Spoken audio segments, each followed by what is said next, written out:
Next week, it's one of them great British traditions.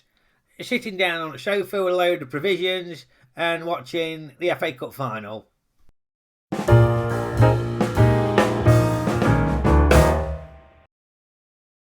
I wouldn't say I was the biggest football fan. I used to watch it in the 70s and 80s. Used to follow Forest when they were doing well in Europe and that. You'd probably say I was a Glory supporter. But I do enjoy sitting down and watching the FA Cup final every year. Now, in 1959, when I was a nickel nipper, I went round with my mates to watch it. We didn't have a telly.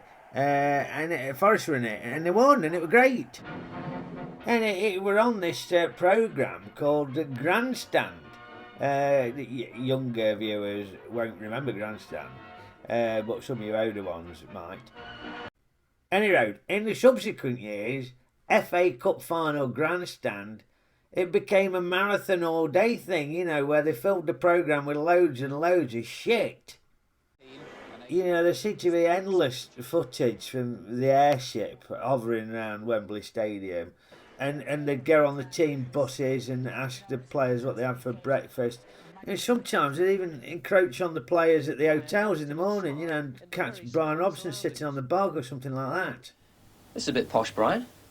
And over the years, the programme seemed to get longer and longer, and they had to fill it with more and more shit. Like the time they had Gary Lineker playing Mark Lawrence in a snooker game.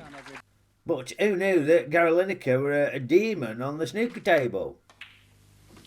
Really wants to win. Oh dear. I think I've had a couple of 100 breaks in proper frames. So. Yeah, that's pretty impressive. I think my ice break's about 9. If I'm playing with one of my mates, and we're scoring, you're always saying, have you remembered to put me one on? One year, they even showed Sir Bruce Forsyth doing pre-match entertainment. Who's probably never faced a bigger audience in live terms, Bruce Forsyth. Now, you can hear the crowd jeering him there and taking the piss. But what's interesting is in the space of about 10 seconds, he wins them over. And he has them eating out of his hand. And that's why Sir Bruce, that's why he's the master showman supreme, isn't it? Nice one, Brucey is the cry. Nice to see you! To see you! Anybody here from Newcastle? Anybody here from Liverpool? Yeah, although I'm not sure if doing a Nazi salute like that's going to keep the crowd on his side. But I didn't mind the fact that the programme lasted ages and it was full of shit. Because it was one of them few days, Cup Final Day, when Denise had let me off and say, you can watch Cup Final Day, and do what you want. So I had to pass out. So for me, the longer it lasted, the better. I didn't have to look after the kids or anything like that. It was great. Nowadays, with the broadcasting rights and stuff like that, they only tend to show it on ITV or BBC, depending on who's got rights to it. But I think back in the 70s and 80s, it used to be on both at the same time a lot of the time.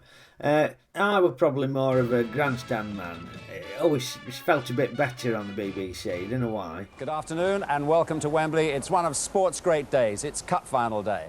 Oh, Des. It was probably down to Des, He's so cool, isn't he, Des? A very cool customer. But sometimes I'd turn over to ITV and see what they were banging on about, and you had people like Dickie Davies, who were a poor man's Des, really, wasn't he?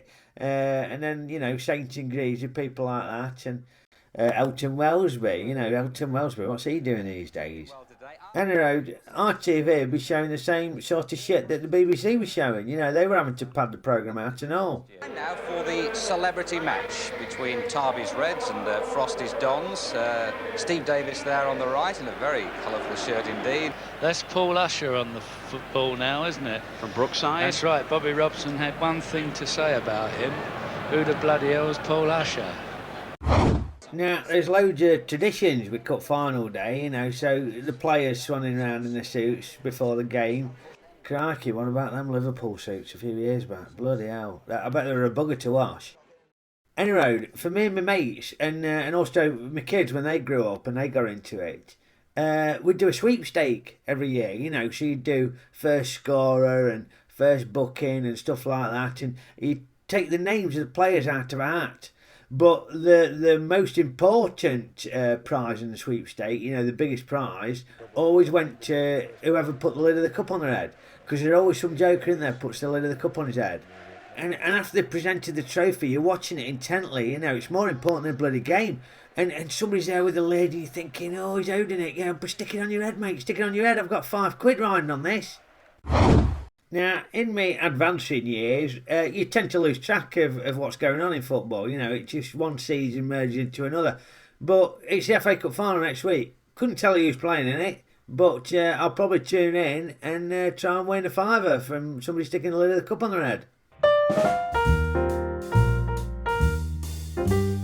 If you enjoyed that, you can click subscribe below or watch some of these links to similar videos of me waffling on about stuff.